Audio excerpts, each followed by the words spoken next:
we live in this very global world where someone from India can suddenly emerge and compete with you, and don't think if you're in the services business you're at all safe. That's the prime target of a lot of emerging firms in Asia, looking worldwide at how to take over the low end of service businesses and creep up to the high end. A good strategy. Our clients expect more and know more.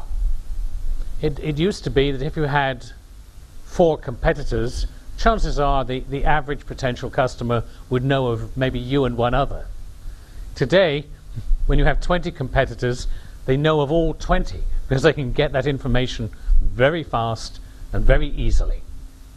So it's more competitive than ever before, and even if you make a better mousetrap, the problem is next week someone will have a look-alike on the market very, very quickly. I was with my friend Tom Dolan, the president of Xerox USA, a few months back, and I was reminding him that I first met him when Xerox was introducing its first mega copier, the 9200, and I was sitting next to him during the launch, and he turned to me and he said, "You know, I'm worried that IBM is only 2.5 years behind us." And when I reminded him of this, he said, "You know, today, if I had 2.5 months, I'd rejoice. It's more like 2.5 weeks." That's the world we live in today. So even if you innovate and you make such a good mousetrap that you're an 8.5, a 9, or a 10 on that score, chances are someone else will be there very fast. So it's becoming harder and harder to counter that. Well, we try and do that by our innovation. We try and do that by the way we add value, the way we problem solve, the way we customize. We have ways we try to differentiate ourselves. But actually, it isn't working that well. You know, where I spend a lot of time sitting down with organizations saying, "Okay, tell me how you're differentiated from your competitors in the marketplace." And they'll say things like, "Well, you know, in our mousetrap, instead of it being a matte black, we have a slight glossy piece at the end." And all this sort of bullshit, you know? Because this is the way in which we often respond, where we're trying to use the old model in a new world. You know? The old model was, we make a different and better mousetrap, and so we're going to win a lot of business. But that's not the world we live in. See, it was easy in those days. If you had the good fortune to be a 10, then selling and marketing was so simple. You have a mousetrap, and in that mousetrap you have some unique value that no one else has. So what's the job of selling? The job of selling is to communicate what a great mousetrap this is, to show that you're better than your competitors.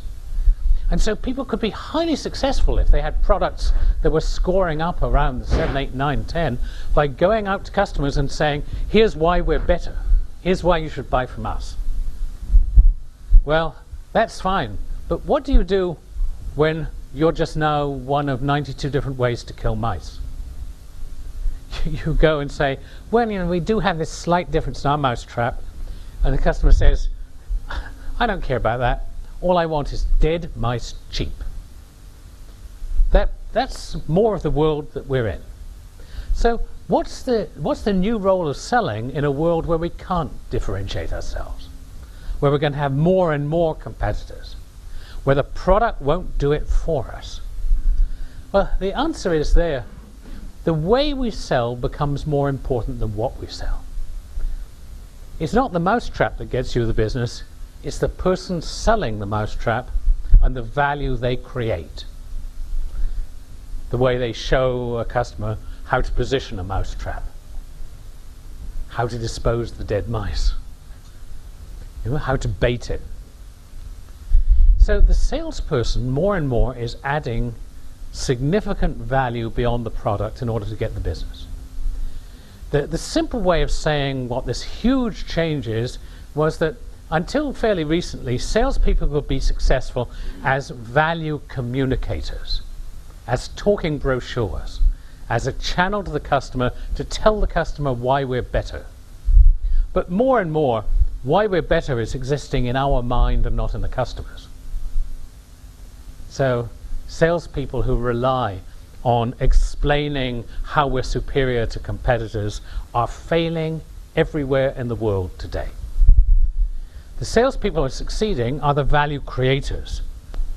They don't just sell the mousetrap, they add to it. They add significantly to it. And that's the most fundamental change. And I'm not sure we should use the word selling for both of those things because they're so radically different.